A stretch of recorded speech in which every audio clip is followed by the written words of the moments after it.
audit training course. And we are recording the session. Just going to jump over there. The reason we record the session is in case you can't make it for some reason and you need to catch up via the recording. Max will tell you a little bit more about that, or I might, in terms of the requirements of the course. But yeah, you can catch up, or you can go back and review content that we've provided if you want to rehear something, see the example again, or the like. A little content warning as well. We do show some road crash scenes. Nothing too gory. Just trying to learn from incidents, so we can design and engineer the road environment to try to lessen the chance of that happening, or reduce the severity of if it does happen again. So just a little warning to you there. Over to you, Max. Tell us who you are and then a bit about this Zoom webinar. Good morning, everyone. Yes, my name is Max McArdle. I'm a senior engineer here at Safe System Solutions, and I will be the moderator over the next few weeks running the road safety audit course. Ken will be going through a lot of the presentations and a lot of the content, and I'll just be working away in the background, kind of doing the administrative tasks. And one of the things that I will be doing is answering any questions that come up in the chat. So you may have noticed in the bottom toolbar of your Zoom webinar that there is a chat function. And there's a couple options you can actually select there. So you can select to everyone, and that means all participants see the question that you're asking or the statement that you're saying. Or you can say to hosts and panelists, and that means it will be only Ken and I that see that. So unless it's sensitive, we do encourage all participants to go for to everyone, just because other participants may have that exact same question. So it can be useful sharing that information. So please encourage lots of chats to come through and try and address it to everyone, please. If the tech fails at any stage, just as a reminder, as Ken mentioned, we do record this webinar, so it will be available up on Moodle, which I'll touch on in a second. But we've also got all the slides. They should be on the USB that has been provided in the mail pack. And if you haven't got that yet, no great stress. We can certainly send you a copy via email or via Moodle, as I mentioned before. There's another option where, so currently no one will have the ability to turn on their microphone. However, if you did want to have a conversation with Ken or myself, if you've got a really prickly question that's have been bothering you, then we do have the ability to unmute your microphone. And the way that we will do that is if you use the raise hand function on the toolbar, that will just send a cue to us that you actually do want to speak to us. And we can then unmute you, and you'll have the ability to vocalize any of your concerns. So feel free to raise your hand at any stage if you do actually want to have a chat to us. Yes, vocally. Ken, is there another slide there regarding Moodle, or is that later on? Yeah, here we go. So this is Moodle, our learning management system. This is where we house all of the content for this course. All the webinar recordings do get uploaded here, as well as all the resources that you need for this, road safety audit course. So everything that you need is uploaded onto Moodle. Hopefully everyone has received their login details. If you haven't, please check your spam or junk folder. And if it's still not there, please get in touch with us ASAP, because all the quizzes and assignments as well are also located on Moodle. So we have this as our one-stop shop. It's got everything there to ensure that you've got everything you need to complete this course, and it gives us confidence that you've met all the required competencies as part of this course as well. And one last thing I was just going to mention, you may have noticed my very colorful background full of soft toys. And the reason for that is because we love to give out prizes as part of these courses, just to keep things engaging and to keep all the ideas coming through. So you won't actually win these soft teddies, they're just symbolic. You will get some more bespoke prizes. And the way that we give our prizes, you might ask a good question, or you may just have an interesting statement to share with the group that can earn a prize. Ken might ask a question for the group, and the first one with the correct answer, that could get you a prize. We also do trivia at the start of our session. So if you do come a little bit earlier to the next session, we'll be asking some just general trivia. And if you get that question, there's a prize there as well. So we do like to give out lots of prizes. And the way that we ship them out is once you've completed the course and we're ready to send off your certificate, you'll receive any of the prizes that you've won over the following weeks, as well as that certificate. So you get this one beautiful package sent over to you. Ken. Thanks, Max. Yes, so I will be asking lots of questions. So lots of opportunity to win prizes. And yeah, and log into that trivia. It's always a bit of fun. I'm always excited to see what questions Max is going to ask in trivia. It's always entertaining. Yeah, so my name's Ken Beer. I'm the principal engineer at Safe System Solutions. And I've also put my colleague there, Jamie Robinson. He's the technical lead at Safe System Solutions. He'll present some of the some technical design, road safety audit material in a later session. I've put my QR code there to my LinkedIn, or you can look me up. I like to connect with people on LinkedIn to be able to share ideas into the future, and we put a lot of sort of what we call safe system snippets out there on LinkedIn, sharing little bits of road safety, engineering information and the like. Now, Max is, as you mentioned, behind the scenes answering questions. Max is a senior road safety auditor as well, and has quite a bit of experience road safety auditing, so he'll be able to answer different questions as they pop up, but I'm certainly available to answer questions. And of course, throughout the course, you can get in contact and organize a one-on-one meeting. If you're having trouble with anything, if you're confused, you want to just work through a specific issue. So because it's not like a classroom and we can't wander over and just have a casual chat, check in, see how you're going, we rely on you to make sure that you connect with us if you need a little bit of extra assistance. Okay. So this is our little friend, Wally the Wombat. Now, Wally is going to appear a random number of times during each module. So each time we have a session that you log into. Your job is to keep track of how many times Wally appears. And that is going to be one of your quiz questions at the end of the session. And those quiz questions are the ones you're actually marked on.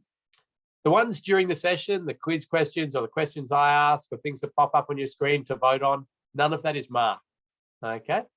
It's just the one at the end of the session you get a mark on. And we do have some competency requirements that I'm going to display. So keep an eye out for Wally the Wombat warning sign. That is not one of them. That's what it looks like, but your Wally count at the moment is 0. 0 Wallies so far, but keep an eye out. Now, in order to successfully complete this course, you have to do a few things.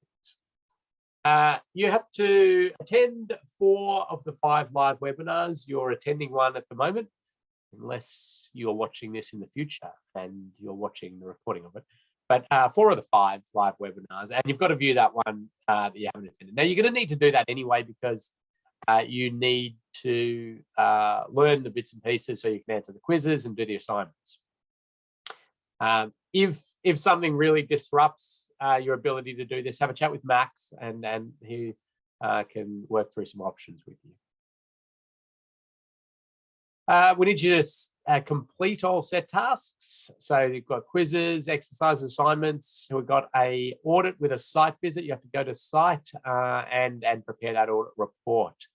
So there's a bit to do in this course, but hopefully you'll find it all enjoyable. And you have to achieve an 80% pass mark for all quizzes and assignments.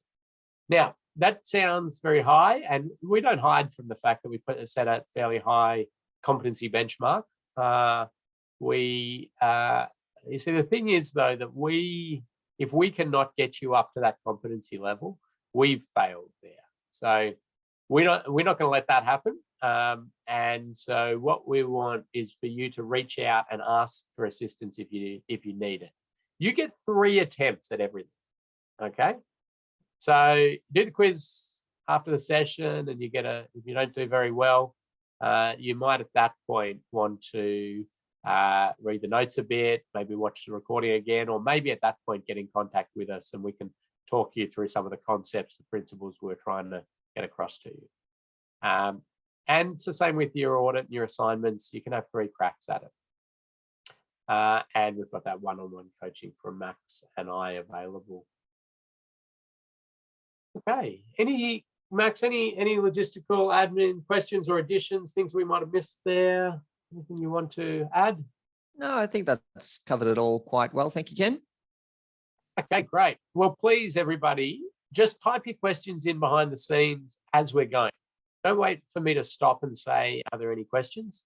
Because I'll pause for a little bit and then I will move on. And the time to type and might take you a little bit of time. So chuck it in there. If we're going to cover it later on, Max will just say that. We'll cover that later on, or he'll just type in the background there. But yeah, just keep your questions coming in and feel free to just comment on stuff. If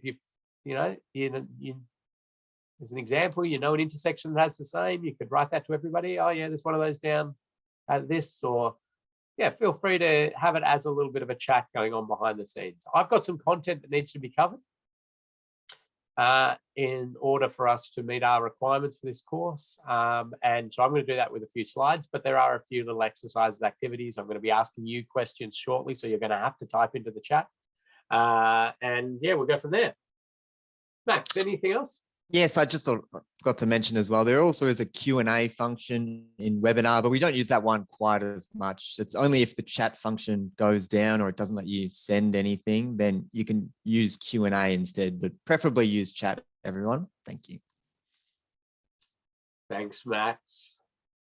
All right. Well, I want to acknowledge the traditional custodians of the many lands we're running this training. Pay my respects to elders past, present, and emerging.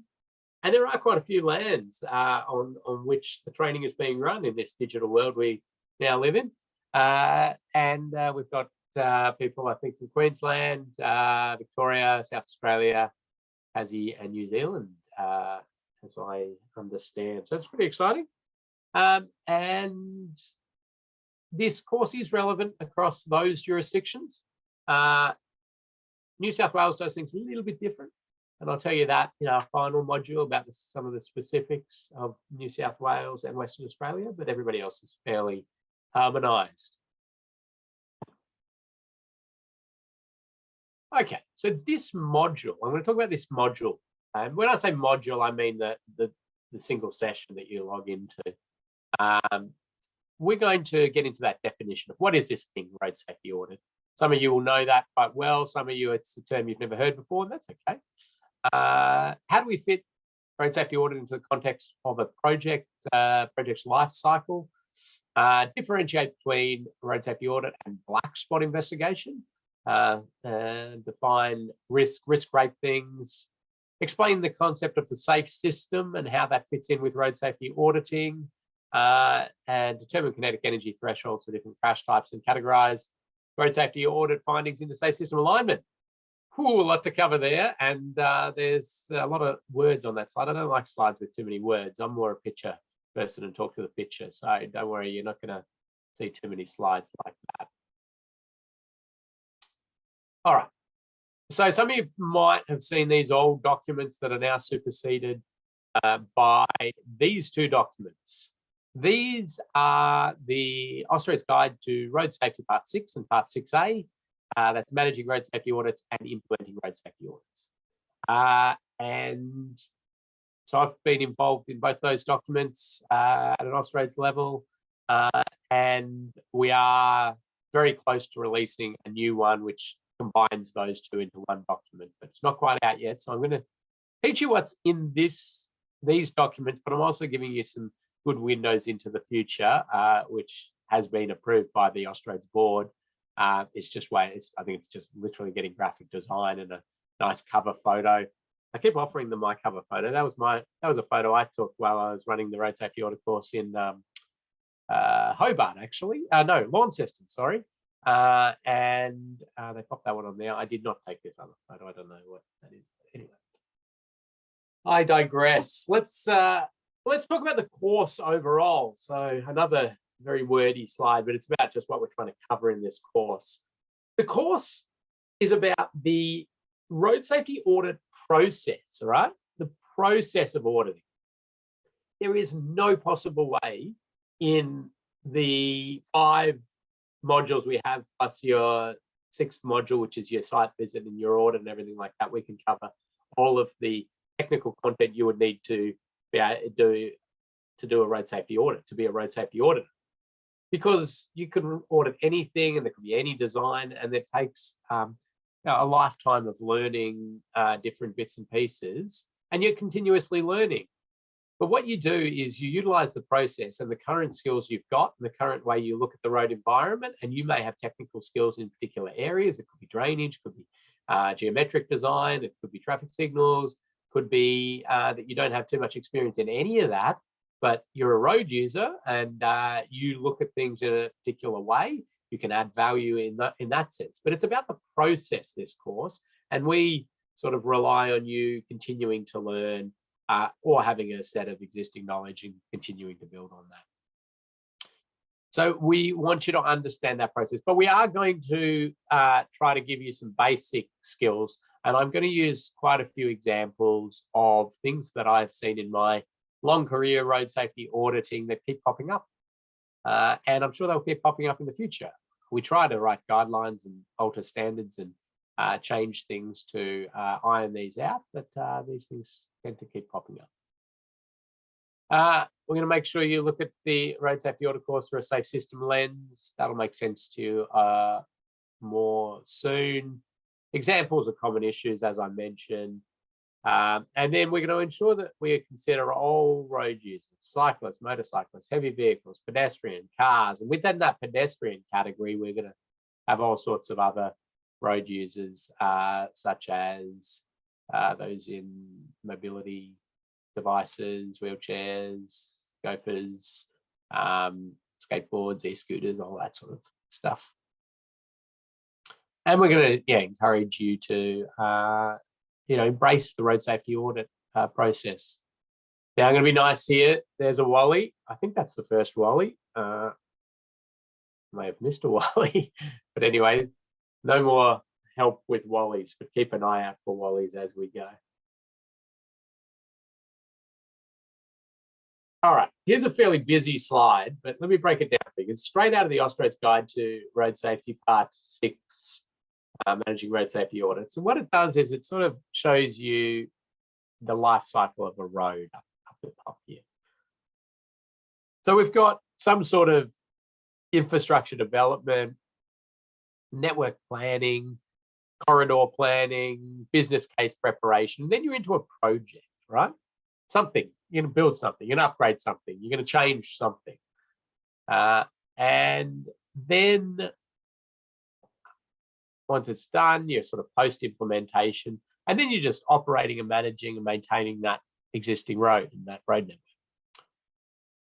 So down here, we see a whole lot of ways that safety is considered in that whole process. And the one we're focusing on here is within the proactive safety review techniques, and it's road safety audit there.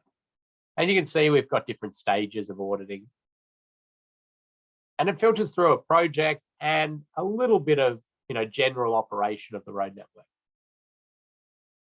Some other little bits to point out there. I'm not going to talk in detail about this diagram. Treatment of crash locations. It's a reactive technique. The audit is a proactive technique. I'll talk about that difference later. Safe system assessments are down here in a predictive technique, as we'd call them. They're very complementary to road safety audits. They work together quite nicely, but they are different processes. Probably all I want to touch on that diagram for now, because we're really going to be honing in on that particular area, that road safety audit. Right, the first thing I want to tell you about road safety auditing, and this is the biggest myth there is, or common misunderstanding, is that people think a road safety audit is some sort of standards check. Now, I suppose the term audit lends itself a little bit to that thinking, doesn't it? Because if you're going to get a financial audit or the like, it's going to check that you've met every documented requirement, standard, or the like. But a road safety audit is slightly different to that. And the reason for that is that we know that if we build things exactly to standard, it does not necessarily mean that it's going to be safe. And the reason for that is that there's deficiencies in our standards, and we try to, iron those out. That's an ongoing process. But sometimes there is no standard for the particular situation that you're trying to build something or design something, right? Sometimes multiple standards together have never been done, and we don't know how that plays out. So standards are a good starting point, and we do expect auditors to have a good understanding of standards and guidelines and documented ways to do things. But it is not simply a check against standards.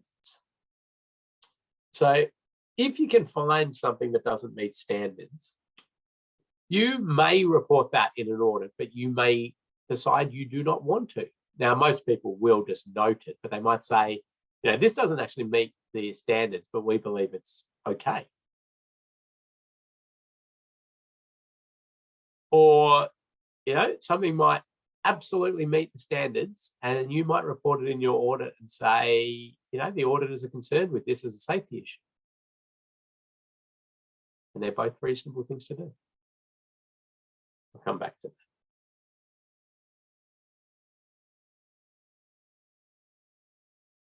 All right, we've got a tragic incident here. Somebody's lost their life. We've had a truck go into a gantry. Now, Max said prizes to give out. I will do that. This one's a bit skewed to a certain jurisdiction, but anyway, what road is that? First person to tell us what road that is can have a prize. A little hard for a lot of our participants, I think, but that's all right. I'll give lots of prizes out for other things that'll be easier for others. Anybody going to have a guess? You just type it in the chat. No lost marks if you get it wrong. Only chances to win prizes. Ooh. M3 Eastlink there, Ken. Yes, correct. Well done. Not sure who that is. We've got a username. Benjamin Thompson from Benjamin. TMR. Well done. Yeah, so it is the Eastlink. So for those outside of Victoria, probably a little hard one, but you'll get some ones that'll be easier for you. So Eastlink wasn't built that long ago, and it was built to it was a huge multi-billion-dollar project and had really fantastic road designers and really high standard of road. Met the standards and guidelines at the time, and everything was good. So the question you got to ask yourself is, how are people being killed and seriously injured on a road that was built fairly recently, brand new bit of road? And so it shows you there that there's deficiencies in our standards and guidelines immediately, and or the way we apply them. Admittedly, from a crash rate perspective, Eastlink performs pretty well, but there's still death and serious injury. And this one's particularly interesting. And let's have a little look at it. Truck has left the road, breached the barrier system, and struck the overhead gantry support. Does anybody, hypothetically, if that barrier system, now this is a bit of a technical question, but I'll give a prize out for it. If that barrier system was a test level 4, I'll give you either crash test protocol, NCH RP350 or MASH, but what weight of vehicle do you think that was tested with, that barrier system, at 100 kilometers per hour at a 25-degree impact angle. So those who aren't barrier fanatics like some of us, barriers have different test protocol. So we know sort of we test them with a certain weight of vehicle and speed and angle to check whether it contains the vehicle. Obviously, this one has not been contained, but there's a few. Yeah, and I've gone test level 4 on this. Now, there's a little bit of intricacy to that as to whether that barrier would be test level 4 or 3, but I've gone 4 just for discussion purposes. So I'm talking the wire rope barrier system, yeah, sorry. That you can see there. So what do we got there? Any guesses coming in, Max? Yes, we've got Jason with 2,000 kilos or 2 ton, 2.5 ton, 2.270 ton, 15,000 kilograms. A lot less than the truck. Probably a good analysis. Yes. 1.1 ton. Yeah, no, they're good guesses. I'm going to let you work out who was closest here, Max, but it was either, so depending on those two crash test protocols, 8 ton or 10 ton, if it was a test level 4. The people saying around the 2 ton mark, they're talking about a test level 3 vehicle. So that was a pretty good guess as well, if you were saying around that. But the reality is that is nowhere near, even if this was test level 4, there's nowhere near the weight of that vehicle. That vehicle, if it was full as well, would be way, way heavier than that. Even with no cargo, it'll be heavier than that. So what we have there is a barrier system which is going to contain passenger vehicles, not going to contain our heavy vehicles. And so as a road safety auditor, what we're actually trying to do is predict this sort of incident, or think about these sort of incidents before the road is built or before the upgrade is done, and make commentary and do risk assessments on this to try to stop these happening in the future. So you can see there was a standard, it was met. So this was all correct. It's just the way that road was going to operate with heavy vehicles and the like. There was a residual risk there, which wasn't presented. That's the vehicle that gets that does the testing for the test level 4 vehicle. So you can see there it's crashing into that barrier, and the barrier has to contain it. It's got a lot of protocols around it. Now you might be thinking, oh my God, I'm out of my depth here. I don't know anything about barriers. I didn't even know there were different types of barriers. All right, don't get too concerned, because remember, this course is about the process of auditing. Another thing that you'll find out shortly is you audit in teams. And so you will make sure you put together a team with people who have good barrier knowledge, if their job has barriers proposed in it, or different bits and pieces like that. So and you don't immediately get thrown into the deep end. I mean, you're not going to finish this course and then be asked to undertake the road safety audit of the next Eastlink by yourself. No, you sort of move through that process.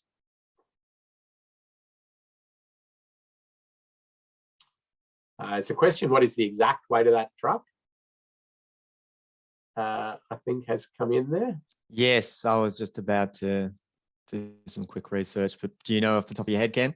That should be a 10-ton truck, and they put a weight in the back of it, in the center of the back of it, in order to make sure it is that weight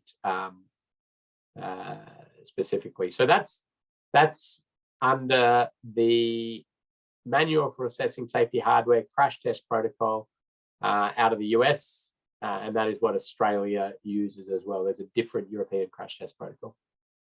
Thanks, Ken. That'd be a fun job, wouldn't it? Just crashing trucks all day.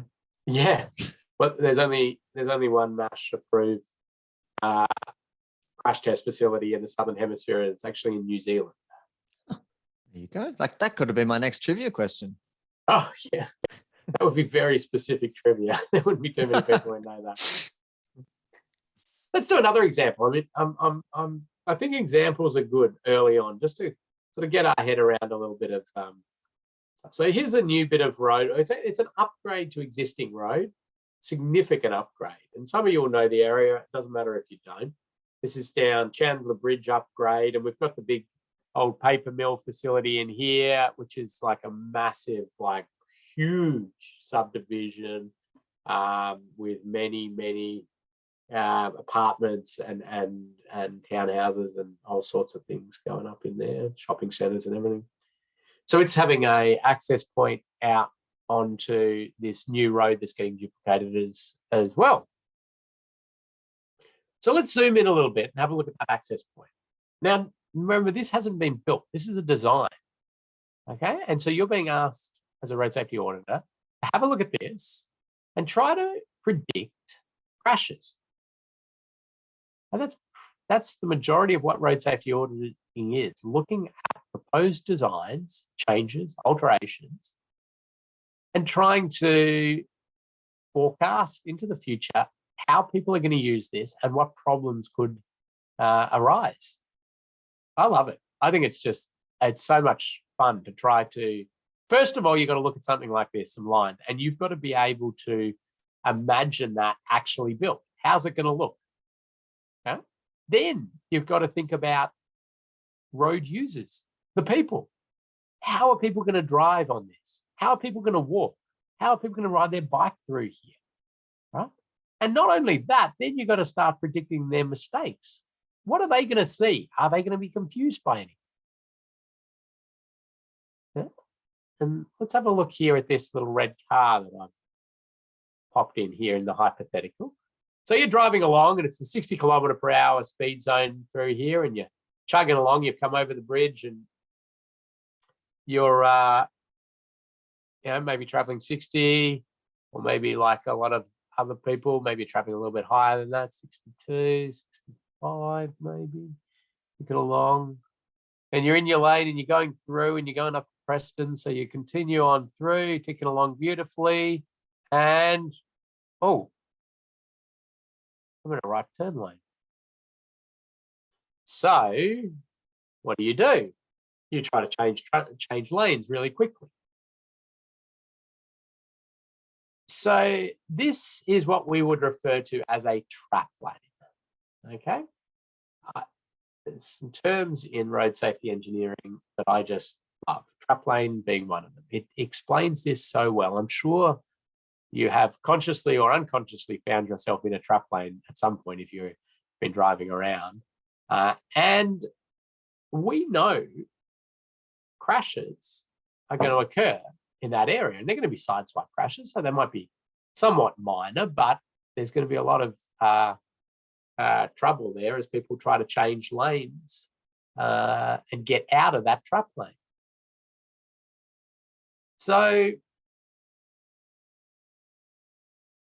what we want to do as road safety auditors is find these sorts of things in the design and then recommend to our designers, our project managers, ways that they could lessen this risk. Ideally, they get rid of the trap lane, so it's not there, so that this lane can go straight through. So they would have to indent these turn lanes a little bit more if they want 2 turn lanes. It may be hard to do in the scope of their project, and there may be very good reasons why they've had to opt with this option. But as an auditor, that's not our issue.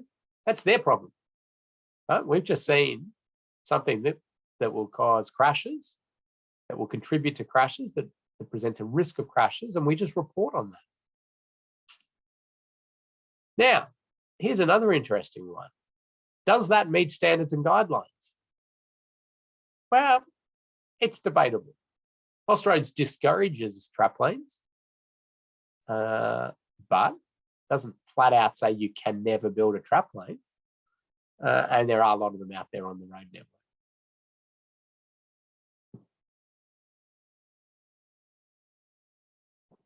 Okay, let's do a little exercise. Get you all involved in it for a Monday morning.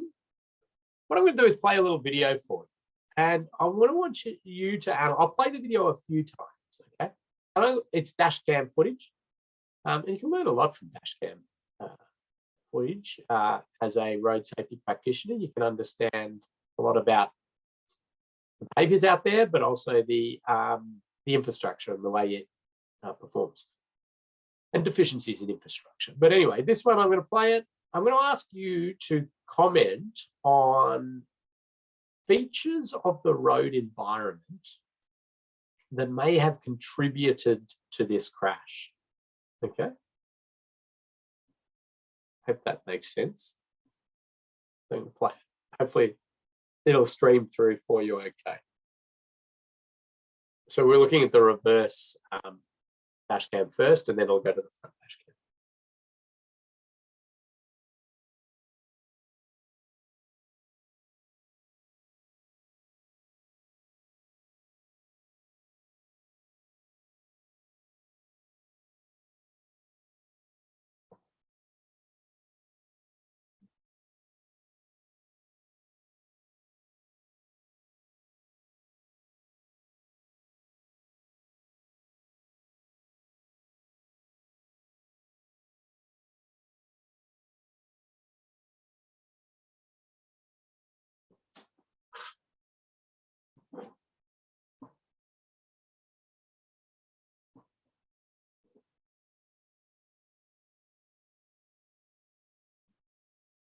All right, have a think about some features of the road environment that may have contributed to the chance this crash happens. I'm going to play it again while others think and type.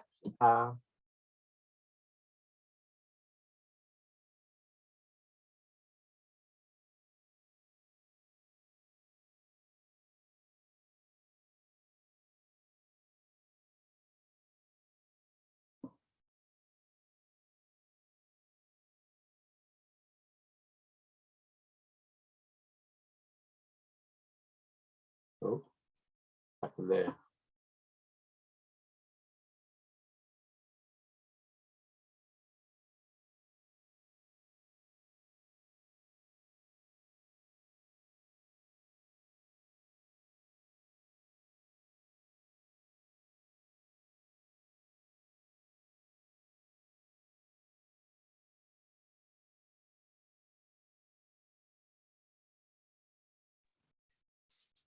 This one always gives me a bit of goosebumps, Ken. That's my make and model, that car.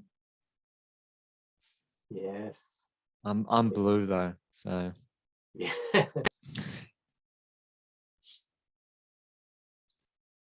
Okay. So, some really good comments coming in, Max, and thank you to everybody for getting involved. As we said, no losing marks at all in this portion of the course, so you can put any ideas you want down.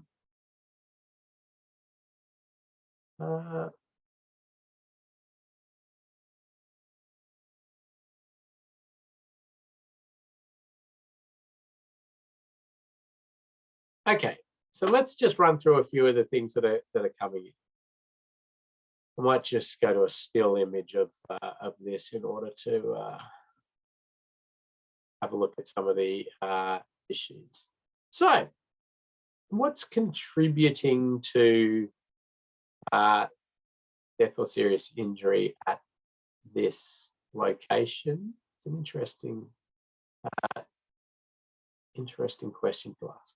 So we've got a few people who have pointed out one or two things.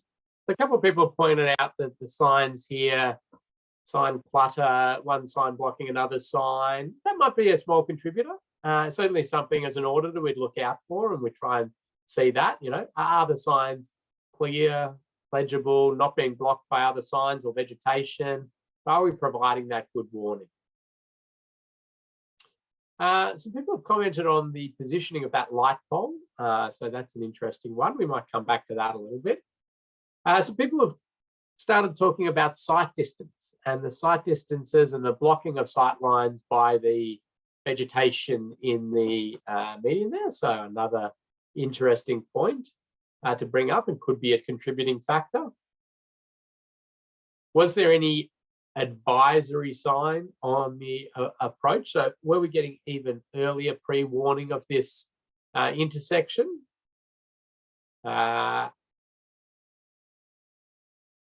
So just looking through, I won't be able to get to everybody's, but I'm loving this. Interestingly, some comments about the approach. And then there's a little bit of confusion amongst the group, I think, as to what is this intersection form? And that, to me, is one example of what auditors are really often trying to do. What are we approaching here? So I think some people are seeing it as a roundabout, and some people are seeing it as some sort of different intersection. It's not actually a roundabout, although there are some features in there to make you think it's a roundabout, isn't there? So what does a roundabout sign look like? Well, it looks a hell of a lot like a giveaway sign, doesn't it? What's the line marking at a roundabout? Well, it's pretty close to that as well. No, this is a T intersection with a, well, it's actually probably a seagull intersection because they've got a little bit of a right turn slip lane bay out there. But that's interesting, isn't it?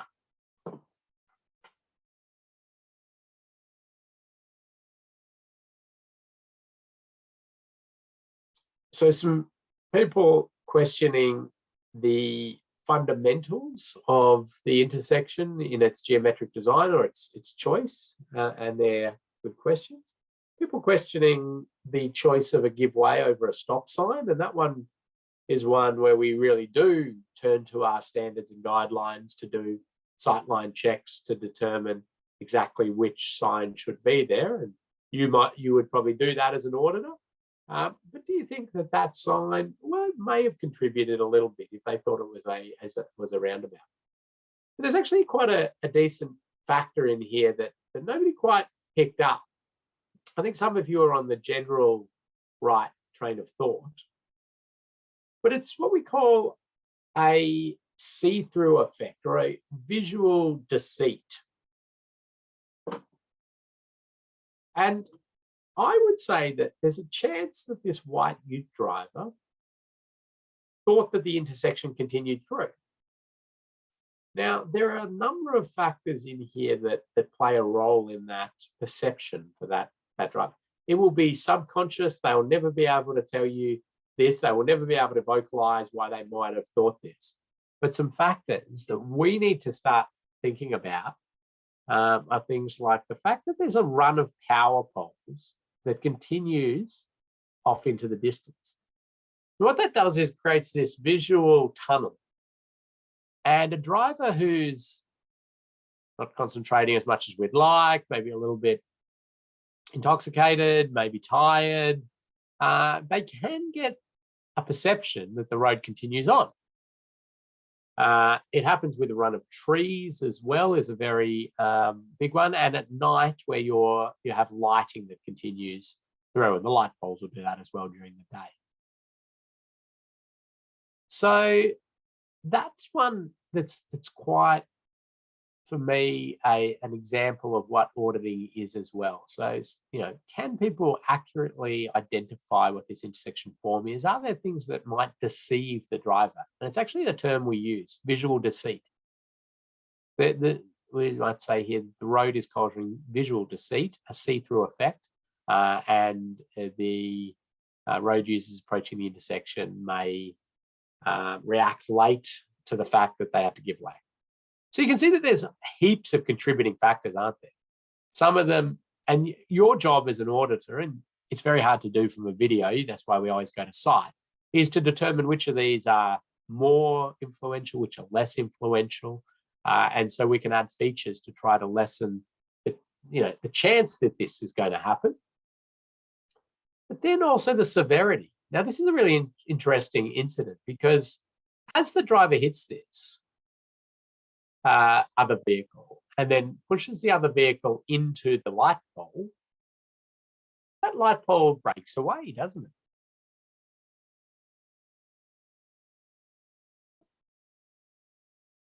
And I'll give a quick prize for the person who can tell me what we'd call that type of light pole. I think I saw it floating through the chat at one earlier point. Flip base from Chris. Well, frangible. Wow, that's a well done. This is excellent. Good group. So frangible is the overarching term for anything that breaks away upon impact or deforms on impact. The particular type here is a slip-based pole. So I'm going to give it to the first person who said frangible and the first person who said slip-based, because both correct in that wider category. But let's have a look at a slip-based pole, because it's a pretty exciting bit of engineering. So the term frangible, as I meant, breakaway on impact.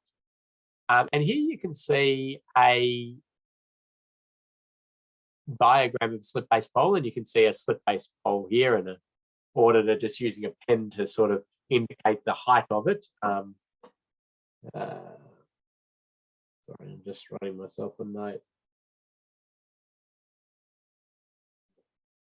Because there's a great picture I've got of Max measuring properly the height of a slip-based pole that I want to swap that photo for. But a slip-based pole basically works in the fact that when struck at the base, it shears and breaks away.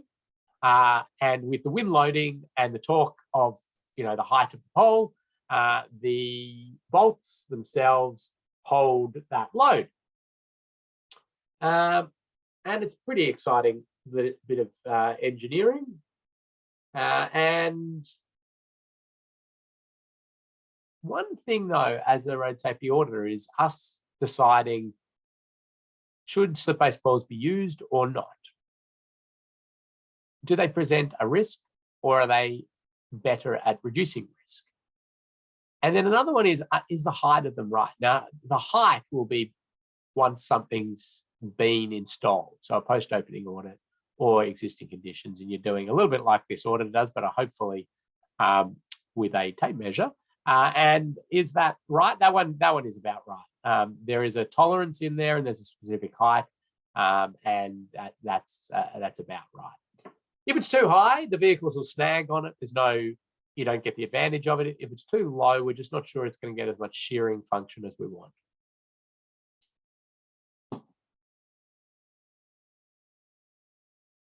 So the question becomes, when you're given something like this, right, as a road safety auditor, and it's proposing lighting.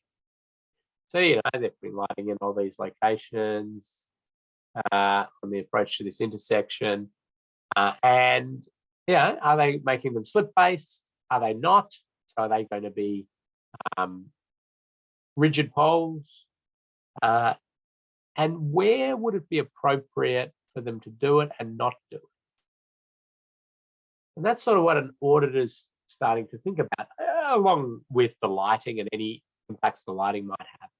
So hypothetically, if they had decided in the design of this area down there at Victoria Gardens to use a slip-based pole for that particular pole, as a road safety auditor, you'd be thinking, okay, well, that's nice. They're trying to lessen the severity of impact for a vehicle that leaves the road and hits that pole.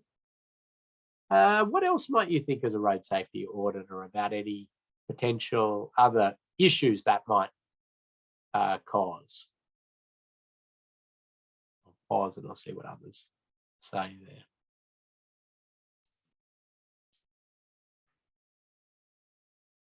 Oh, this is excellent. We switched on this morning, Ken. Yeah. Well, we got the good group here. Luckily, I stocked up on prizes, Ken. Yes. A new shipment arrived this weekend, so got plenty to give out. Good. Okay.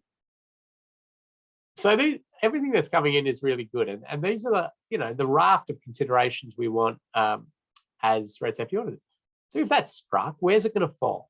It's going to fall. Could it fall into areas where there's likely to be pedestrians? Could it take out tram lines, power lines?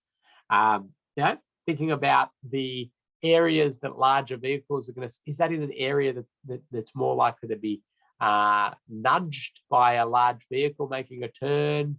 And all of these sort of things factor into our play in making suggestions about the risk of something like this. The general rule of thumb is in low speed areas, we don't use lowish speed areas, we don't use slip-based poles. We use another type of pole, and this is a trickier one. I'll give a prize if somebody can tell me what this other type of pole. So they're both frangible poles. One's a slip-based, and this one's got another name, but it doesn't shear away in the same way. What it is it's designed to sort of crumple on itself and keep everything within a fairly tight envelope when the crash happens.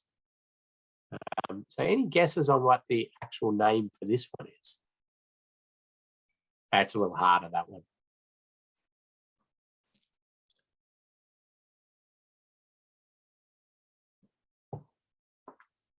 It's called,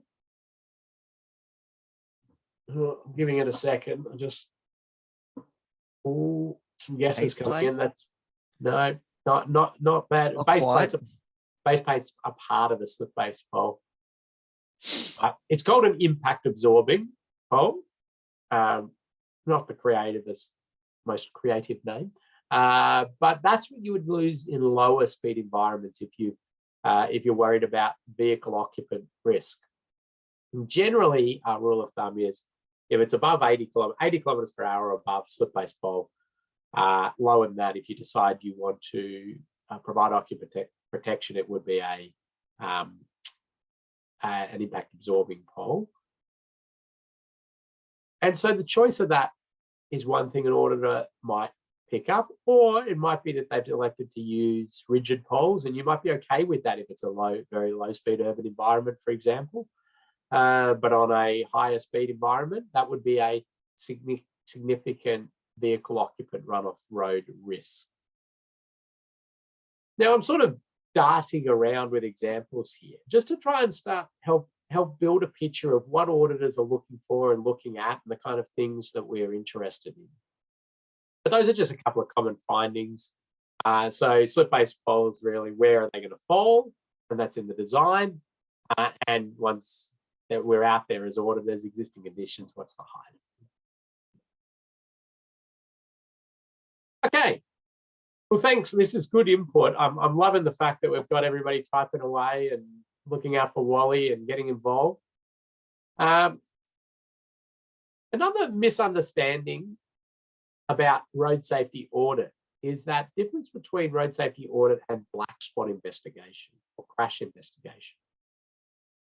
So a road safety audit is a proactive process. A black spot investigation is the reactive process.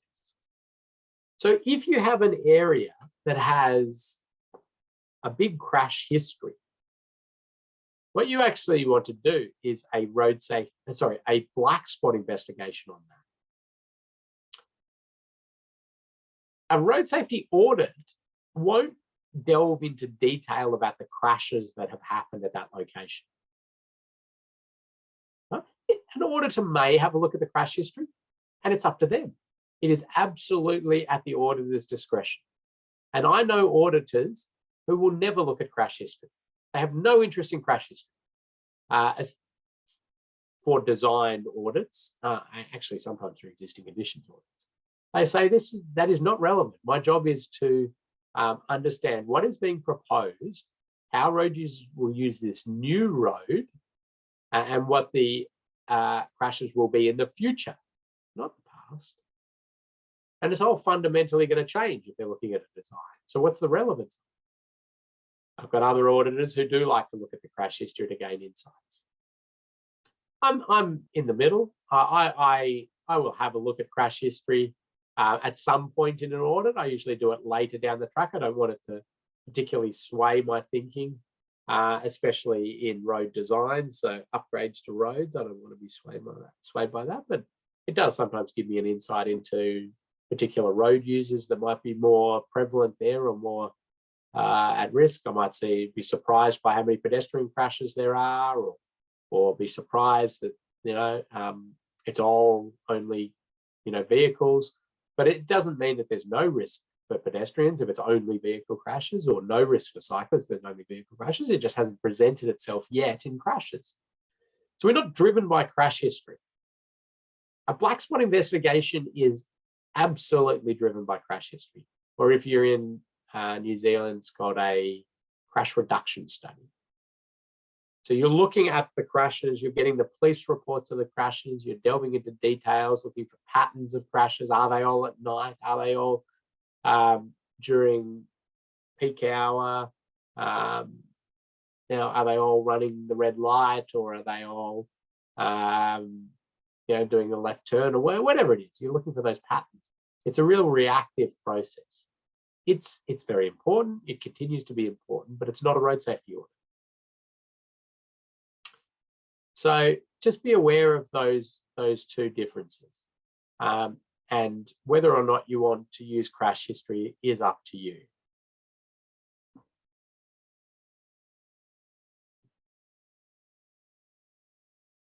Okay, road safety audit is really beneficial in a road infrastructure project. And there's been quite a few studies and evaluations around the world of the effectiveness of road safety auditing as part of infrastructure investment. If road safety audits are done at the design stage of a project, they generate a 36-to-1 benefit cost ratio. That's for every dollar invested in the audit and recommendations of the audit, you get $36 in return. That's a whoppingly good investment. For existing roads, it's not as good. You get $6 in return for every dollar you invest in doing the audit and any upgrades. The reason it's not as good for existing conditions is that changing things on design is cheaper rather than actually having to change things physically on the road. Yes, there might be some cost involved in actually building the slightly different thing, but something was going to get built anyway, and so the cost difference can be minor. But I'm going to give you a little definition of a road safety audit. Then I've got a few more slides, and then I'll give you a chance to have a stretch and fill your water in about 5 or so minutes. This slide does have a lot of words on it. I apologize. It's straight out of the Austroads guide, so I can move through it quickly. You can re-look at it if you are interested in the definition of a road safety audit. It's a formal, robust technical assessment of road safety risk associated with road transport projects. It's completed by independent and qualified teams, completed by applying safe system principles, and we'll talk about that shortly, and aiming to eliminate death and serious injury, crash potential. Considers the safety of all road users, can be conducted on proposed or existing roads, so proposed being road designs or upgrade plans. And the objective of the audit is to identify foreseeable crashes for all road users. The road safety audit process provides a reasonable, but not absolute, hazard identification method for all road users, with a particular focus on the reduction of fatal and serious injury crashes. And a few things that it is not. It's not an opportunity to redesign or make design changes to a project with no apparent link to safety. And it's not a technical check, design elements, or their application of design standards. This should be carried out as an independently of the road safety audit as part of any designer's quality management system. So there you go, lots of words, lots of bit of a definition, but let's have a look at a few important words here. The road safety audit process is formal. It has 8 steps, and you're going to be taken through those 8 steps. Okay. It's not just that quick thing that, is done. You whip up, finishing your design and you go, okay, can you audit this and get it back to me at the end of the day? No, well, there's a formal process to follow. It's completed by independent and qualified teams. Independent. You cannot road safety audit your own design. You cannot road safety audit the project, the design of the project that you are the project manager for. you must be independent. You have to prove your independence. In the audit, you will sign off that you're independent of it. It may be questioned at some point. You need to be qualified. And so you need to have done the course and got on the different registers and talk you through the specific requirements at a later module. Safe system principles, I'm going to take you through in the next slide. All road users, so we're considering all those road users. Now there's this little clause here, unless specified within the audit brief. And that's talking about a thing called a thematic road safety audit, where you take one theme, one specific road user. It could be a motorcyclist, and you're really only looking at motorcycle issues, or a cyclist. You're only looking at cyclist issues. They're a bit rare, quite a lot rarer.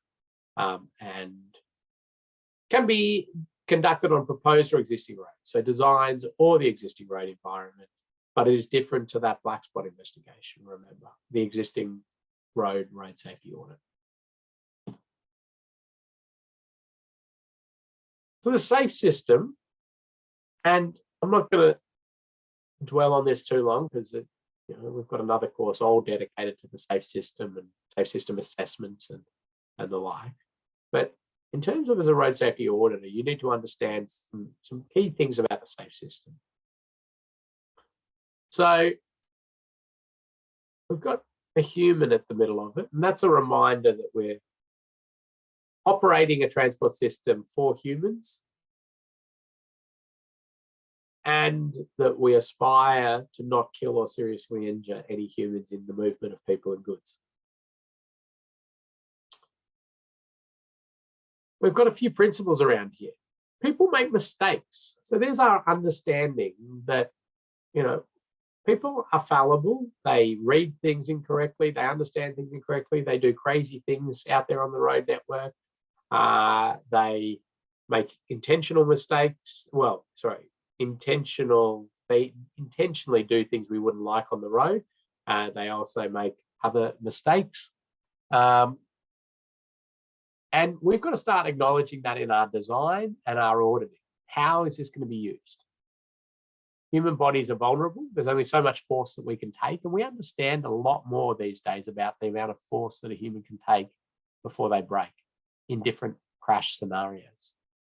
And there's a shared responsibility. So we don't anymore just say, well, that person was not, they fell asleep. You've got to be in control of the vehicle, and there's death. People have got to stop falling asleep. And we say, well, what can we do with the road environment? What can we do with the road environment to either wake them up or to stop them being killed when they've fallen asleep and left the road? So we're getting in there now. It's not just all to the road user to do everything appropriately. Oh, sorry. And the last thing is that obviously we have the roads and the speeds, which we talk a lot about in a road safety audit. But within the safe system, the vehicles play a big role, and we still have the road users themselves playing a role as well. So those principles I mentioned, we have this aspiration of no death or serious injury, and that's what we're aiming for in the future. It's not going to happen tomorrow. It's not going to happen in the next 10 years. But, around the 2050, 2056, we have a plan for no death or serious injury. It's going to take a lot of work and a lot of changes to systems and things that we do, but that's what most jurisdictions have accepted. People make mistakes, shared responsibility, and people are vulnerable. Okay, Max, any questions for me? So far, so good. Thank you, Ken. So what I'm going to do is ask Max to launch a poll. It's got a handful of questions. I think the first few you should have answers to because I've mentioned them. The last one you don't have the answer to, and we want you to have a guess. Now remember, you're not being marked on this. So don't worry if you just have a guess. But what I want you to do is go through those, answer the questions. Hopefully the poll's popped up on your screen now. And also take a 2-minute break, have a stretch, fill your water up. So we'll come back in say 3 minutes max.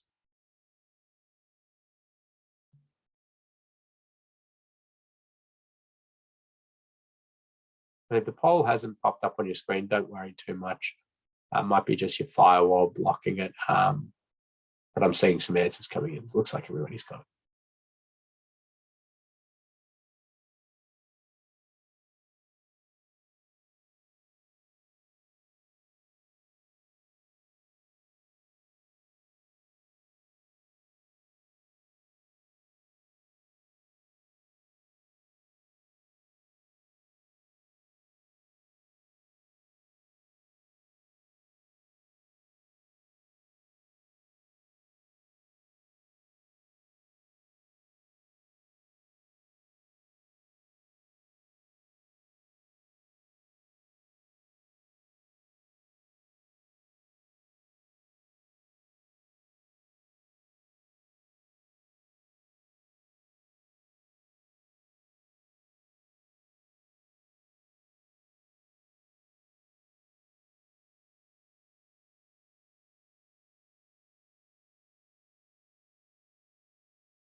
All right, Ken, I might just give it 5 more seconds and then we'll end the poll and share the results with all the participants. Right. 4, Thanks. 3, 2, 1. That's ending the poll there, and I'll just click on share. So over to you, Ken. Thanks, Max. And well, looking pretty good here. So a road safety audit is another name for check against standards. False, and everybody's onto that. And can you audit your own design? No. So you can audit your own design. False. So everybody's onto that as well. Well done. Thank you. Which of the following is not considered a formal element of the safe system? So safe attitude is not a formal element. That's embedded within the safe people, if we could ideally get that. And which of these is not a common principle of the safe system?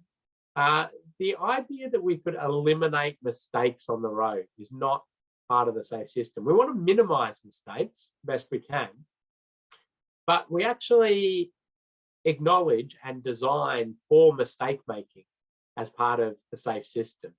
And so the 28 view that said eliminate mistakes on the road, that's correct. And at what speed did Usain Bolt cross the finish line in his world record 100-meter sprint? I've asked some of you this before in different courses and things like that. I'll use the analogy again. 44 kilometers per hour is correct in the speed crossing the finish line. So well done. We're going to a good group there. I'm going to stop sharing that. Why am I asking about Usain Bolt? Well, if we parked a car at the end of his lane and he came running down there at 44 kilometers an hour and slams into that car at the maximum running speed that a human's got to off the power of their own legs without a downhill decline and wind behind their back and all of that. Will he survive that? Well, the answer is probably yes. I mean, he is built like a fridge. I mean, he is extremely capable of withstanding physical force. Now pick any of us mere mortals up and throw us at a car at 44 kilometers an hour. Will we survive? It's getting touch and go. But humans evolved to run into solid objects off the speed of their own legs. And so you can test your own limits there by running full pace at a tree and just ensuring that you recover to lead a normal, healthy life. You'll probably break bones, you'll mess yourself up a bit, but you should, in theory, recover to lead a normal, healthy life. That's how we evolved. Of course, we propel ourselves way faster than that, and things come at us way faster than that. And the mechanics of the crash, kinetic energy, which is what we're particularly interested in, the kinetic energy of a crash, is quite interesting. We understand here, so for passenger vehicle hitting pedestrian, we understand that around 10, 20, 30 kilometers per hour, it's pretty survivable. The bulk of our population survive because this is fatality probability. Now, this is collision speed. It's not speed limit, it's collision speed, okay? We're just talking physics and kinetic energy here. Usain Bolt, the great man, comes in up a bit higher because he's, he can withstand more force. I hope nobody breaks that world record for a while because I have to change my slides if they do. It's interesting, isn't it? But the 30 kilometer per hour mark is really important. And it's where things go really bad really quickly.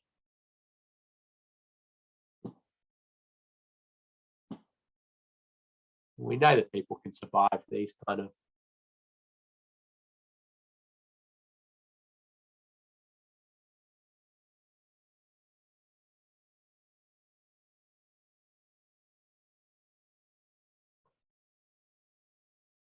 that's what we were built for, to run into stuff like that. And we can have a laugh because he recovered from his broken ribs and came back the next year and won the gold medal. So there you go. I mean, that's what we're designed for, but we're going a lot faster than that. But we have this information for lots of different crash types. Okay, so that one I was showing you there in the blue was pedestrian being struck by passenger vehicle. When we have a right angle crash like this, the bullet vehicle speed, now that's a term in road safety that we use, the bullet vehicle, the one that does the damage, the striking. So the bullet vehicle speed down the bottom, and the target vehicle being the one that's getting struck, around 50 kilometers per hour is where that goes really bad really quickly. So if this vehicle is traveling at 50 kilometers or 70 kilometers per hour, strikes onto driver's side, chance of driver death, at 70 kilometers per hour is up there around the sort of 70, 80% chance of death for the occupant of the target vehicle. We have this information also for head-on crashes. And this one, the point where things go really bad really quickly, the exponential pickup, is at about the 70 kilometer per hour mark. And that's 70 kilometers per hour for each vehicle. So I suppose a closing speed of 140 kilometers an hour. Impact energy is 70 kilometers per hour, sorry, in impact energy. That's because two vehicles, same weight, same mass. Yeah, sorry, same mass, same speed is what I'm trying to say. Closing, crash into each other. And we're interested in the forces impacted on or imparted on the driver or the occupant. And they go from 70 to 0. And that's the kinetic energy we're interested in. There's a really good Mythbusters episode on this, and they, in true Mythbusters fashion, crash cars into each other and then into walls and put accelerometers in the vehicles to understand what whether those two forces, like crashing into a brick wall at 70 or crashing into another vehicle at 70, coming the other way at 70, are the same, and it proves that it is. Actually, Max, you can probably find that and share that so people can watch Mythbusters on work time. Yeah, no worries. I'll put that on Moodle. And while I've got you, Kartik has just asked the question if both vehicles are actually called the bullet vehicle when it's a head-on crash. Yeah, they're both called bullet and both target vehicle. There you go. Thanks, Ken. Now, the mechanics of a crash usually aren't so neat and tidy like these. And we get all sorts of angles, and we all get all sorts of different masses of vehicles. So if it was a larger vehicle and a smaller vehicle, then the energies are all switched. If you were driving a little smart car at 70 kilometers an hour and you got hit by you head-on crashed a B double at 70 kilometers an hour, well, it's going to be close to 140 kilometers an hour for the occupant of the bullet, the target vehicle in this one, which will be the driver of the little Mini, because they'll go back at 70 kilometers an hour or close to that.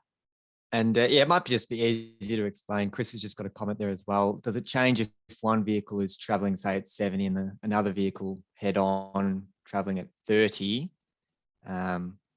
Just how you explain that impact level. Yeah, and we're sort of going back to our year 11 physics and vectors in this. So I won't go into too much detail. I mean, it's there's a lot of like little YouTubes and you can just really go to. It's a classic physics, physics assignments in this energy, speed, mass, and you can just run through it all yourself. So the reason we're interested in this as road safety auditors, to jump a little bit ahead, we are really interested in, as an auditor, predicting a crash in our mind. And then we've got to talk about the severity of that crash. And what we're asked to do is say, does it fall above or below this 10% line? So are we seeing bullet vehicle speeds above 30 or above 50 or above 70 in the crashes we're predicting are going to happen? And we label things accordingly. And it's an indication to the receiver of that audit report about the severity of the issue that we are concerned with. There's a few more little bits and pieces here in a table, sort of these generic impact speed thresholds.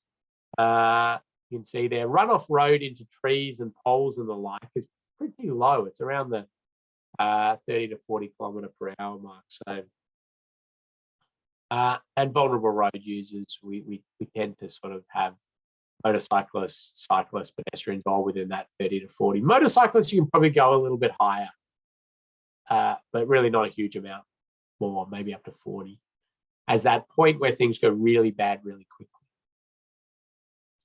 Now, these are all, as I mentioned, all sorts of things happen out there in the crashes. These are giving you a bit of guidance, a bit of direction, and you're going to need to refer back to these to make a judgment call as an auditor on the severity of crash. I'm going to run through a few examples, and I've got to give Max enough time to give you an assignment at the end of this. The old model of road safety auditing was that you identified the issue, you risk rated the issue. So you looked at the plans and you went, okay, this is a problem I'm worried about. I'm going to give that a risk rating of high, medium, intolerable, and I'm going to make some recommendations. The new model of road safety audit still identify the issue, still risk rating.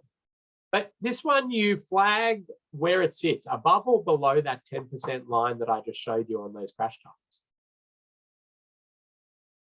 You say, this is well beyond what humans can handle, or this is, pretty good chance that humans will handle this, their forces in this. Doesn't mean it's not a risk. It's just saying that it's, it's something that we can tolerate. You still make recommendations. And then we categorize recommendations into their effectiveness at eliminating death and serious injury. I'll come to that a little bit more later. But let's do this with just example. I'll just walk you through an audit. Okay? And that's a nice, easy way to see what the audit process is all about. So you know, are now a road safety auditor. Well, hopefully at the end of this course you will be. And you've been given this design, and there looks like this design, the blue underneath is the existing conditions, the green on top's the new design, and the black's the civil works that are going to be happening. So the green is the line marking that they're proposing. So it looks like this one is ripping out a roundabout and replacing it with some traffic signals. I can tell from the blue splitter island geometry there and the reverse curves in. And so we're looking at this now and we're saying, well, what do we got? Okay, we've got signals are up here, and you know, you need to start to learn to read these a little bit. We've got a JUMA or a JUMA, depending on how you pronounce it. Oh, prize person who can tell me what that acronym stands for. Some people go, what's a JUMA? JUMA? I say JUMA, but I say JUMA. We've got Mahesh, joint use mast arm. Correct. Joint use mast arm. So it's got a light and the traffic signals on the one mast arm, the one pole. Joint use mast arm, correct? So, you know, they're proposing this. And so as an auditor now, you're looking at the holistic scheme. You're looking at everything going on there. You go, okay, a slip lane there. That's interesting. Wonder, okay, how will a pedestrian walk over here? And the driver's coming up here. And okay, and you're looking at all these bits and pieces. Wonder where that's being placed. Is that a good spot? Is somebody going to run off the road there? Okay, what are our lane widths? We've got a 3.5 meter lane there. Oh, okay, we've got some narrow lanes. Whoa, okay. 2.9 meter right turn lane. That's pretty narrow. Okay. Some of you will know that. Others might go, I don't really know what lane widths are, and you'll learn this and you'll pick this up over time. But that'll be quite a narrow lane width. So let's have a look at that. Let's pick that issue. I mean, we could pick a lot of different issues here, but let's pick that issue. So what you want to do as a road safety auditor is now write up your audit finding. So you've got to explain to the reader what the issue is. And this is what I'd say is a poor example. Right turn bay is too narrow. I mean, it's not wrong. That's the issue, but it's not helping them, you know, in a meaningful way, actually understand what you're concerned about. Let's see what a fair example. Right turn bay from the main road to side road, you'd put real road names in there, is too narrow. The concern is it increases potential for side swipe or rear end crashes. Also, Austroad's road design guide states that the minimum traffic lane width should be 3.3 meters. And remember, I said it's not a check against standards. It just happens that there's a standard that backs up the concern that we had in this case. But here's what I would say is an excellent example. And immediately, the first thing you see there is a little snip of the design and an arrow pointing at the issue.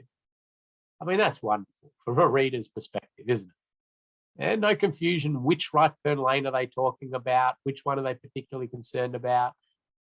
And did we actually say it was going to be two? It's there, it's clear.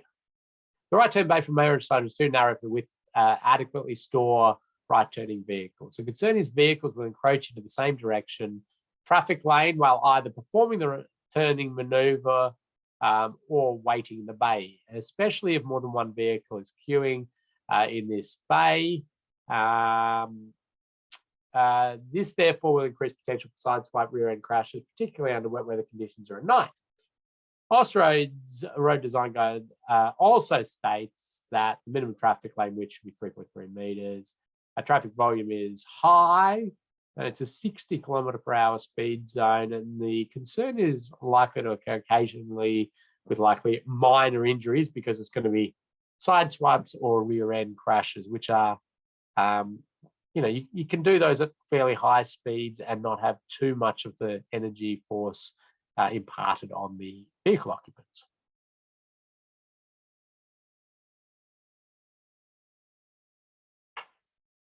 So there's a few specific things in there. And what I've done is created a bit of a formula or a recipe, depending on what you want to call it, for how to write up an ordered finding.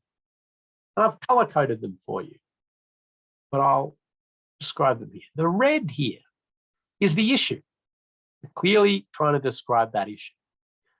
The yellow is actually specifying the crash or crashes you believe this is going to contribute to. The blue are any particular factors that may increase the risk at that location. It could be the speed, it could be at night, it could be whatever it is. And the purple is any standards and guidelines that this is not meeting, if applicable. And that's important, if applicable. So this is a pretty important slide. And when you're doing your writing up of road safety audits and the like, I'll tell you now, when we go to mark your audits, we'll be checking this off. Have they told us the issue? Have they actually specified a crash? Have they said any factors that influence the risk of this one? And if appropriate, have they referred to standards or guidelines? So you want an easy pathway through to passing this course, highlight this slide and make sure you follow it. Okay, so that's writing up the audit finding. Then we need to risk rate it. How do we risk rate? Well, the Austroads guide gives us risk rating, and it talks about the likelihood of crash and the consequence of crash, or the frequency and the severity. And this is international definition of risk stuff, financial risk, health risk, economic risk, whatever it is. It's what's the chance bad thing is going to happen and how bad is it going to be? We do the same in audit. What is the chance that a crash will happen and how bad is it going to be when it does happen? So what's the chance? Is it occasional, improbable, frequent? And how bad is it going to be? Limited, minor, serious, catastrophic? And once you've done that, you say, okay, then you find the risk. So if you say it's going to be occasional, but it's going to be a serious event when it happens, then the risk is high. Well, a lot, if not all of you, have used a risk matrix in your time.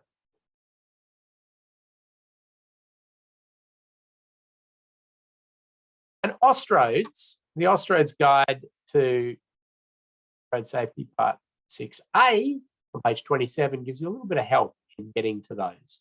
What would occasional be?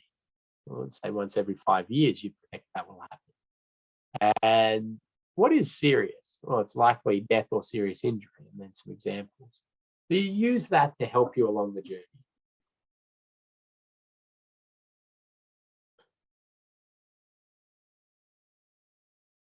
Okay, so we've decided we're going to go actually on this one. We've written up our finding, and now we're going to put a risk rating in, and we're going to go occasional and minor, which gives us a medium risk. A minor because we're going to have side swipes and rear end, and we're thinking they're going to be a more minor crash event. Then we go to our kinetic energy, and we're looking what type of crash is this, and is it going to be above or below the 10% line? And in this case, we don't actually have it. If it was a head-on we were worried about, we would have a figure. If it was a vulnerable road user, we'd have a figure. 60 kilometers an hour, side swipes, rear ends, well, they're going to be better or at least the same as head-on. So we're going to go with that they'll be pretty good. So what we're going to say is that that's within the tolerable levels of our safe system energy. And then we're going to say, well, what should they do? Now, this is where there's a bit of freedom for the auditor. This is a very simple sort of recommendation. I'll show you a more elaborate one later. Consider measures to reallocate road space to allow for at least 3.3 metre lanes. That's putting a lot of it back to the designers and the project managers, and that's okay, because our job as auditors is to find the issues. It's their job to solve them. We're just helping out with some ideas if we've got them, but it's their job. So audit, and it says it in the Austrates guide, it says road safety auditor's job is to find the issues. Recommendations, yeah, they're just an added bonus. And in fact, in some jurisdictions, they don't even want recommendations. They say, just you find the issues, we'll solve. Because you as an auditor don't know all the complexities of our project and the, cultural heritage issues we're dealing with, the costs, the, bits and pieces. But that's why as auditors, we make recommendations, but sometimes we're a little more generic, and we try to let them work with what we've provided. But then we're trying to categorize this recommendation, any recommendations we make, into a primary or a supporting. And that's a little bit challenging often, but let me show you what these two are. Oh, so I'm going to just draw a line here because non-safe system really is only in there for terminology purposes. You would not make a recommendation that is non-safe system. So primary treatments are any road planning, design, management considerations that virtually eliminate the potential for fatal or serious injury occurring in association with a foreseeable crash type. Virtually eliminate. And supporting treatments are road planning, design, management considerations that improve the overall level of safety associated with foreseeable crash type, but are not expected to virtually eliminate the potential for fatal or serious injury occurring. And so it does not change the ability also for a primary treatment to be implemented in the future. That second one doesn't get activated very often. So basically what we're trying to say here is that the primary treatments are the big ticket items that are really going to acknowledge that humans are going to make mistakes and try to minimize the harm. This will probably be easiest to play out with examples. Primary or supporting.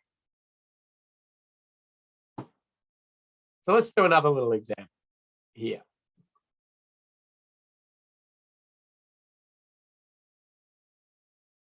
Okay, here's a written up road safety audit finding. Okay. It should be pretty easy for you to see what's going on here because this auditor or this audit team has done a lovely little diagram there, haven't they? Okay, it looks like there's a new sort of side road being activated here, and the auditors are worried that a vehicle here turning left is going to block the sight lines to the vehicle going straight through.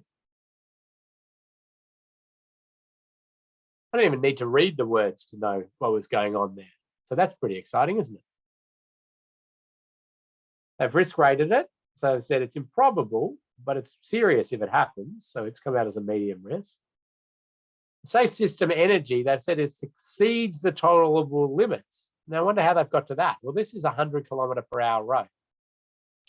So when that vehicle comes out and is struck, it's going to be pretty much a right angle crash, isn't it? And we go back to our graphs and our tables and we say, well, what's that right angle T-bone crash tolerance? And the speed that can happen at the bullet vehicle is 50 km/h. If it's above 50, it exceeds what we call that tolerable limit. So it exceeds that. And then here they've gone, consider measures to reduce the speed and or angle of impact at this location. This could be achieved with a roundabout, P, primary. If this cannot be achieved, consider measures to improve sight lines at this location, such as increasing the offset of the left turn lane, supporting, relocating the hold line forward, provided that can be done safely, supporting. Okay, so let's have a look at that. The primary one is said to be a roundabout. So if we could have a roundabout at this location, it would slow the vehicles down, impact angles would be better, and it's pretty much going to virtually eliminate death and serious injury for passenger vehicles at this location. But the auditor's probably acknowledging here that that may be way out of their budget, their scope, whatever it is. So within what they've got, what could they do to lessen the risk? And so increasing the offset of the turn lane. So maybe the turners, we put a buffer line there and have to widen it a bit, and the turn comes in here. So the sight lines are no longer blocked. Okay. Now, a lot of people want to call that a primary treatment. They're absolutely determined to call that a primary treatment because the sight line impediment has moved, but it is not a primary treatment. Okay. The reason it's not a primary treatment is because the crash we're concerned about can absolutely still happen. What you've done is you've eliminated the sightline impediment, but this driver can make a mistake, pull out, overshoot. The crash itself can still happen at the speeds that we're worried about. Here's that one in it's not the same intersection, but here's an example. So you see there a truck, you've got the white car sort of next to it. Pull up a bit more. So this silver car, so probably go rightio. As soon as that white car's gone, the truck's turning left. Beautiful. I'm going to go. And hey presto, another silver car was being masked by that truck the whole time. And it's what we call a dynamic visual obstruction is the term we would use. Masking is the sort of colloquial term for it, dynamic visual obstruction. So primary would be the roundabout. Supporting would be all those other things to open sight lines and the like.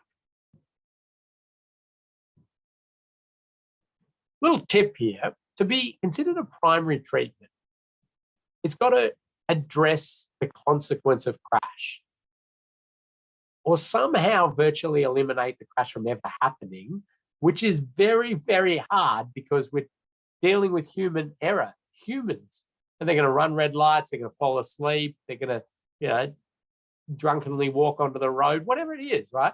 That's humans being human, all right? So our primary treatment's got to really try to address the severity of that crash. Now, I don't think we're going to do that on the quiz because I wouldn't need to give Max enough time. Sorry, Max. No, that's okay. Thank you.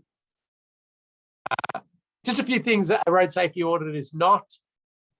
It's not just a site inspection. You don't just do your normal site inspections and call them road safety audits now that you're a road safety auditor or when you become a road safety auditor. There's a formal process to follow. Not a quick check of designs or another name for a black spot or a substitute. It's not an opportunity to redesign the project. I mean, you're there to point out risks with the existing project, provide some advice, not a check against standards. It's not a way to prioritize or rank project options. So if you're given 3 designs for an intersection, say, can you please road safety audit those, tell us which is best? It's not actually the job of the auditor. The auditor is to pick issues with each of them. Much better tool for that is a safe system assessment, by the way. And quantifies things. But no, as an auditor, if you're asked to do that, you'd probably say it's not the role of an auditor. And if you really still wanted to do it, you'd say, I'll actually give you an audit report for each of those, and I'll give you a separate memo with my opinion if you want. It's not a safe system assessment. It's not a safety and design check. There are other tools. And a road safety auditor is a problem finder. Solving the problem is an added benefit. It's not the auditor's primary role. What I do find a lot is that people into auditing they just want to solve issues without actually exploring the issue. So they look at it and they go, that should be a roundabout, not a thing. You're like, whoa, okay. What was the actual issue? What's the crash concern before we jump to, ways it could be solved? Just on that, we've got road safety audits, design reviews. There is a bit of design review overlap between a road safety audit, but a design review is going to look at all sorts of other things. Redo the drainage calculations. Check that the light, the lighting and assessment and these sorts of things. The auditor's not going to go into that level of detail. And not looking for things that are outside of a particular safety concern. Safe system assessments sort of cover off some of the road safety audit stuff, a bit of the design review. There's still stuff that sits outside of that. Safety and design is all about can whatever is being proposed be built safely? Can it be maintained safely? Can it be decommissioned safely? So that's a bit more occupational health and safety style thinking. There's also DDA, but I'll talk about that shortly. But basically anything that interacts with the road environment can be audited. Big projects, small projects, urban, rural, roadworks, existing conditions, shared paths, you name it, it can be audited. Now, I'll give you this one little example and then jump to the end because I know Max has got some stuff to cover. But here's a road, and you can see here there's a gravel road over here. The project is simply, so it's a the intersection. The project is simply to formalize and seal that unsealed road, right? So improve the area significantly. The question is, would a road safety audit need to be done here? And the local government that was doing this job elected not to. They said, well, we're just improving the area. It's going to be a good thing. No road safety audit required. Without knowing anything really about this, can anybody predict the crashes that occurred after they did this work? And there were quite a few crashes. They significantly increased at this location. And explain why this crash may have occurred. Any guesses? Yeah, so apart from just the type of crash, tell us why it might have occurred, or what would it be a contributing factor?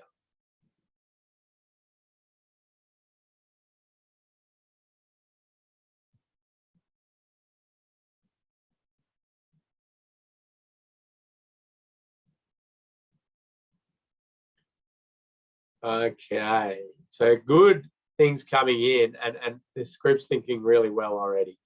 I'm not going to spend long on it. There are a number of factors that would have been at play here, and some good comments on volume and speeds of vehicles, and that could certainly be one of them. But the one that really sort of played out, and with crashes with vehicles coming from this direction, overshooting this intersection. When it was like this, they weren't overshooting the intersection. They were slowing down and stopping and then making their moves.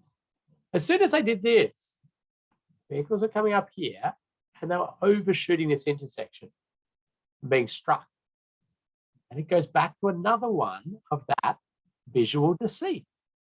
They were approaching here and it was very clear that that road stopped. Now it wasn't. And so that's from the other way. That's what it then started to look like. You can see everything lining up straight, power poles, run of trees, the sealed surface continues through.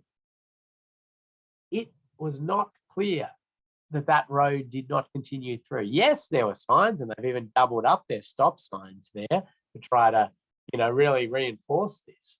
But as an auditor, you could have come up with many ways back at this stage it was a design back before they built it to lessen this risk. And it could be a raft of things. I won't go into them all, but we could have done a splitter island here. It could have maybe, if they had the money, do a bit of an offset T. So just slightly offset the road a bit. So they're looking at a hazard board and there, and they have to make a little turn. Could have been, if they didn't have any money to do anything else, it could have been rumble strips on the approach, active advanced warning signs,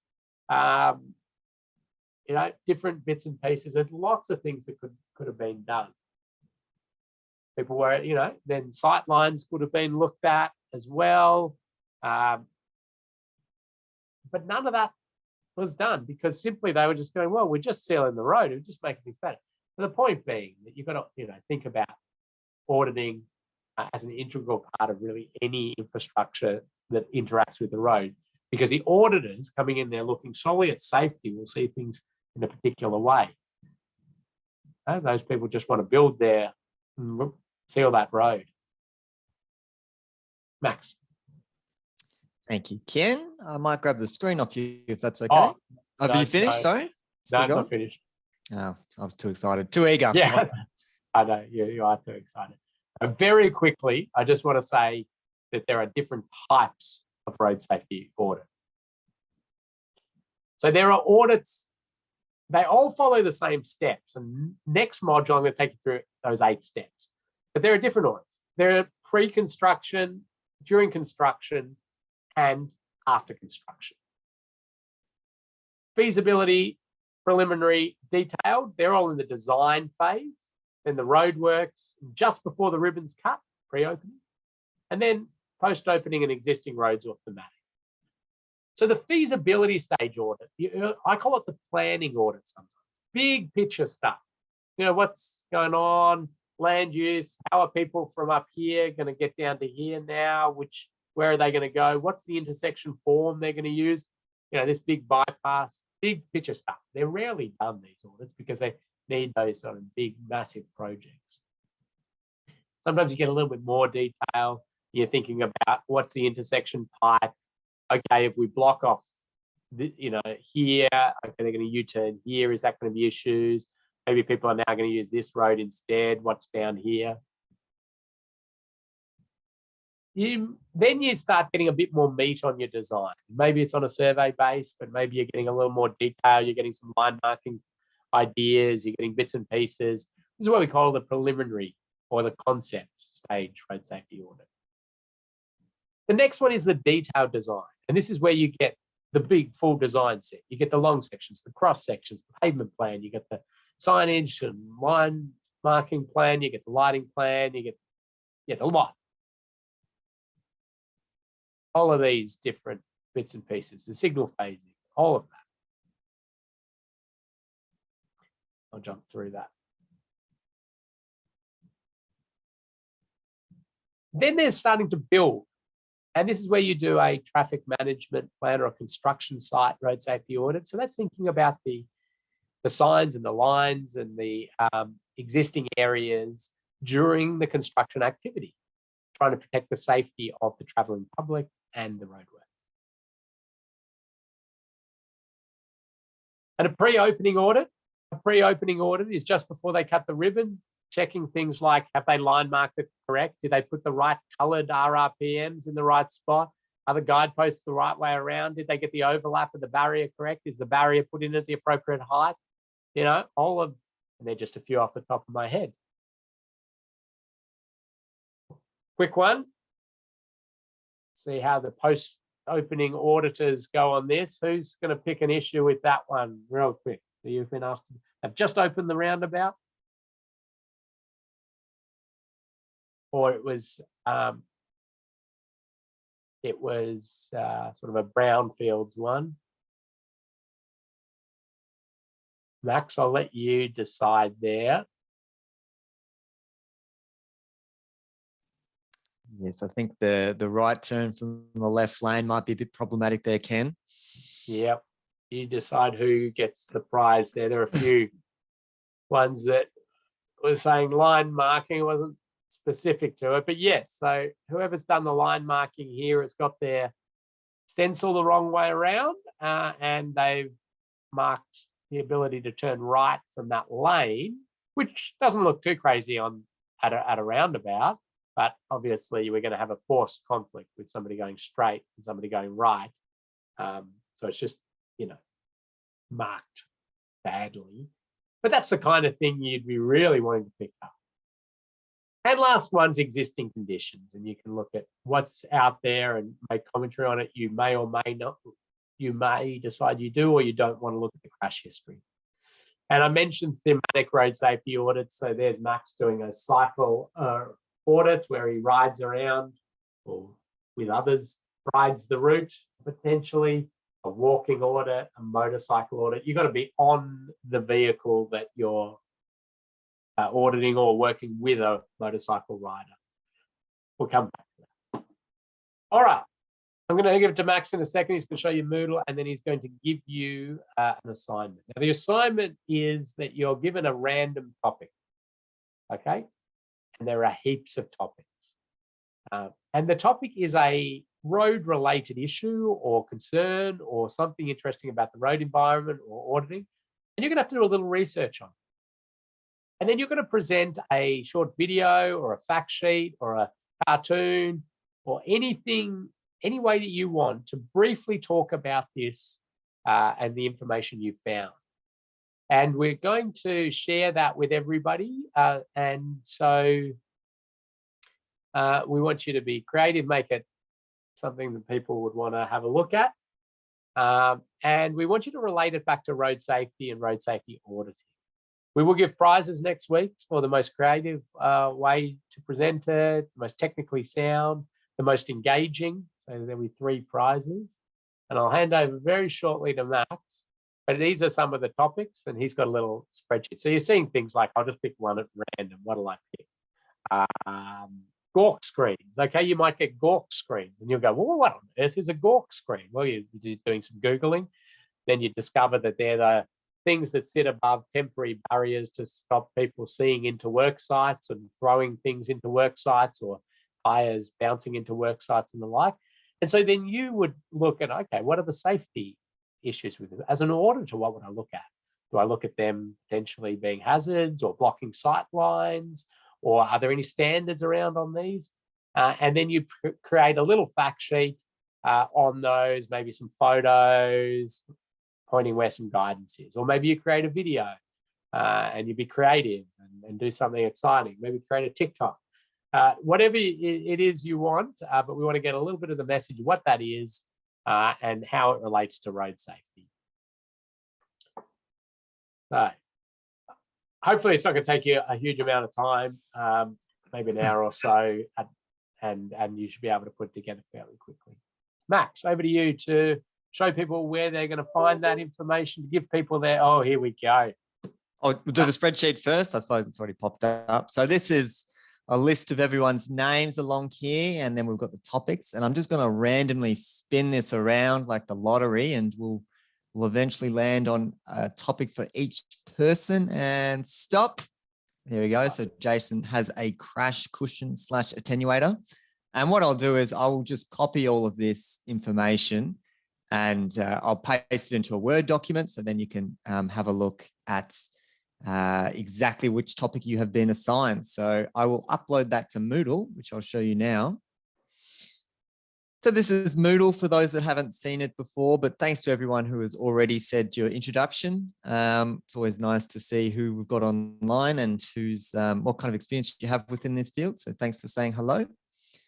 There's this resources tab, which has just got some content as well as some reference documents and things that we reference throughout these webinars. So it's useful to have in there. Course information just refers to the agenda for particular webinars.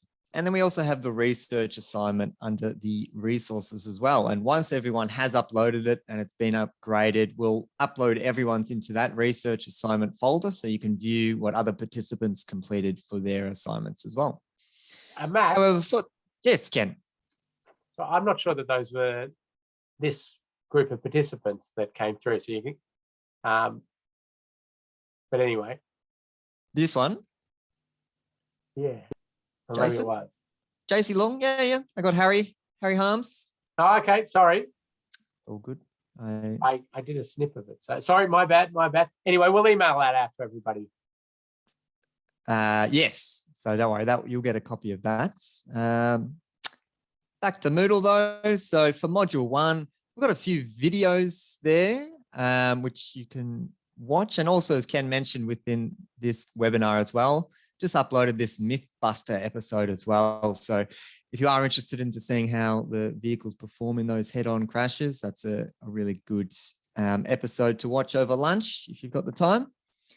There's a module 1 quiz, which you can just click on this one here, and that will take you to the quiz. You do have 3 chances at that quiz, but if you are not getting the required competency, please do get in touch and we can be sure to help you out there. And in this research topic, that's where I will upload that Word document, which will have all of the topics assigned to all of the participants. So give me about 5 minutes and you should be able to click on that and you'll be able to see which research topic you have been assigned for assignment number 1. And that's all. I will also just mention that also later on today, I'll add another link here, which will say module 1 webinar recording, and that will just be this session. If you do need to access it, if you missed any parts or you want to go over anything that we discussed today, there will be a video recording there as well, so you can watch that. Ken? There's a question, when's it due? My Moodle at the moment is having a bit of a moment, so I can't click on the link. I think it's due next week. I'll have a look. We usually be by the end of the week. I think, oh, mine's having an error too. Yeah, I think Moodle's having a moment. Yeah, it'll be likely before Friday's session in order for us to be able to give out some prizes. Oh yes, of course. Because we want to be able to do that. In the end, though, if you're struggling with the time frames and things, get in contact with Max. We can, the reality is you're not going to get your certificate for completion of the course until you've done this assignment. And that's sort of the be all and end all. How do you submit it? You submit it through Moodle. So if you can't get onto Moodle, you need to make sure you get that sorted. Yes, so under that tab there, I said where we'll save the Word document, you can just click on that, and at the bottom it'll say add submission, and you can just add your assignment there, and then we get a notification saying that you've completed your assignments, and we'll commence grading it. So yes, it's all through Moodle to make sure that nothing's lost. So questions come in from Lauren about will we be covering rural roads as well as urban roads? Well, we cover a variety of things. We try and touch on bits and pieces. That last example was a rural road setting, or fairly rural, not like completely out there. We do touch on a little bit of that. As I mentioned, this course is about the process of auditing, which applies to regional areas, rural areas, urban areas, bike paths. So the process is the same. And as I mentioned, we can't really cover a huge amount of the technical content on any of these specific areas or road users or the like. We try to touch on them a bit. I've got lots and lots of resources for other road users and different areas, so I can always help out people as they're going. Currently doing an Austroads project on regional, rural and remote road safety and what can be done. So that would be relevant if people have an interest specifically in that. Yeah, covered a lot today, lots of examples, throwing lots of info out there. Moodle's having a little bit of an issue at the moment, but we'll make sure that's up and running. We'll let you know your topic and the due date in an email shortly. And otherwise, log in a couple of minutes early before the next session for a chance to win a prize. Thank you, Ken. Thanks, everyone. See you next webinar.